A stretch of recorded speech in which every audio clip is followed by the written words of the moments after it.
বই দেওয়ার সাথে অসামঞ্জস্যপূর্ণ সম্পদ অর্থাৎ সাধারণত যেটি বলা হয় কালো টাকা বৈধতা দেওয়ার যে বাৎসরিক রীতি আমাদের রাষ্ট্রীয় বা সরকারি ভাবে প্রতিষ্ঠিত করা হয়েছে বাংলাদেশে, সেটি চিরতরে বন্ধ করতে হবে।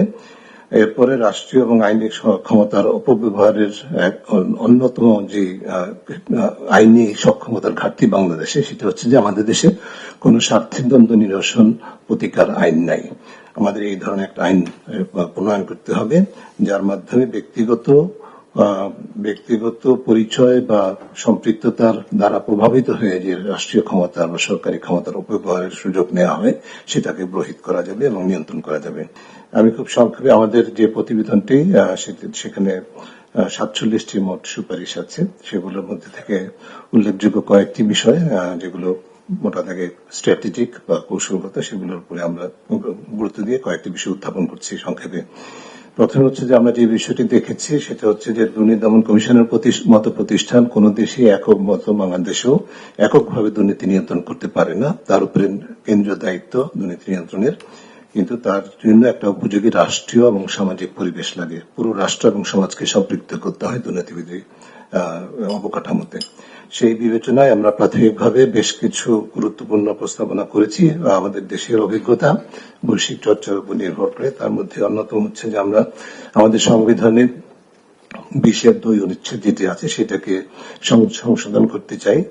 সেটি হচ্ছে যে সেখানে সুনির্দিষ্টভাবে ক্ষমতার অপব্যবহারের বিরুদ্ধে সাংবিধানিক একটা অঙ্গীকার, অর্থাৎ রাষ্ট্রীয় এবং আইনি ক্ষমতাটাকে অপব্যবহার করে ব্যক্তিগত স্বার্থে সুবিধা অর্জনে যে ধারা প্রতিষ্ঠিত হয়েছে বাংলাদেশে সেটাকে তার বিরুদ্ধে একটা সাংবিধানিক অঙ্গীকার লাগবে। যেটা সুযোগ আমাদের সংবিধানে আছে 20(2) অনুচ্ছেদে এই সম্পর্কিত অনুপার্জিত আয় অবৈধ বিষয়টি ঘোষণা করা আছে। এর সাথে আমরা এই বিষয়টি জোরালোভাবে সংযুক্ত করতে চাই সুনির্দিষ্টভাবে।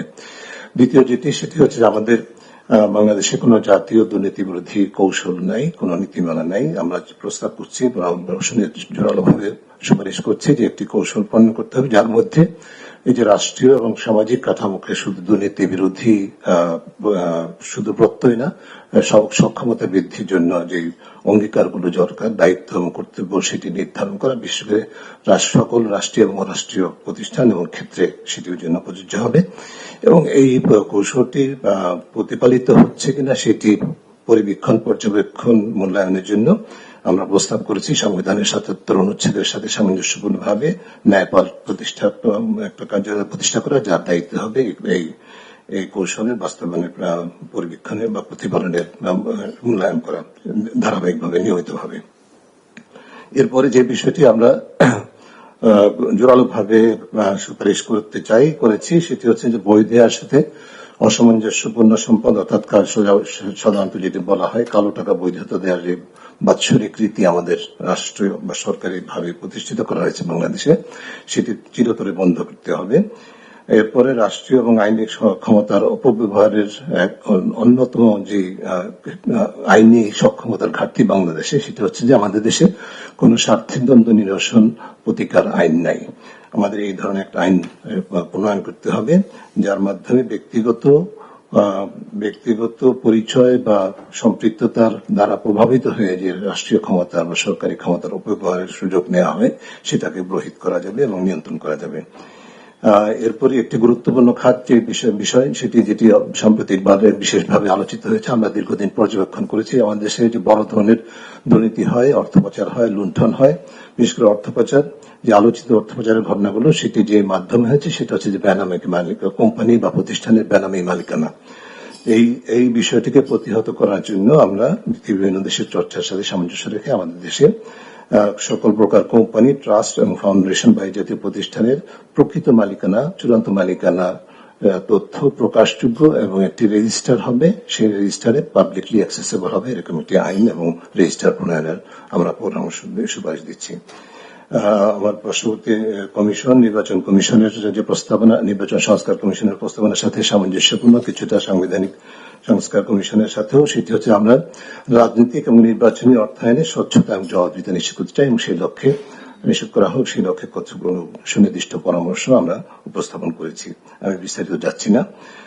এরপরে বিশেষ করে সাধারণ মানুষের দৈনন্দিন জীবনে দুর্নীতির যে প্রভাব সেটাকে নিয়ন্ত্রণের জন্য আমরা সকল প্রতিষ্ঠানে বিশেষ করে সেবামূলক খাতে সরকারি এবং বেসরকারি খাতে বিশেষ করে যেমন থানা, নিবন্ধন কর্তৃপক্ষ, রাজস্ব কর্তৃপক্ষ, পাসপোর্ট এবং বিভিন্ন স্বাস্থ্য, শিক্ষা এই ধরনের খাতগুলোতে সেবা খাতগুলোকে এন্ড টু এন্ড অটোমেশন করতে হবে, পুরোপুরি অটোমেশন সম্পন্ন করতে হবে।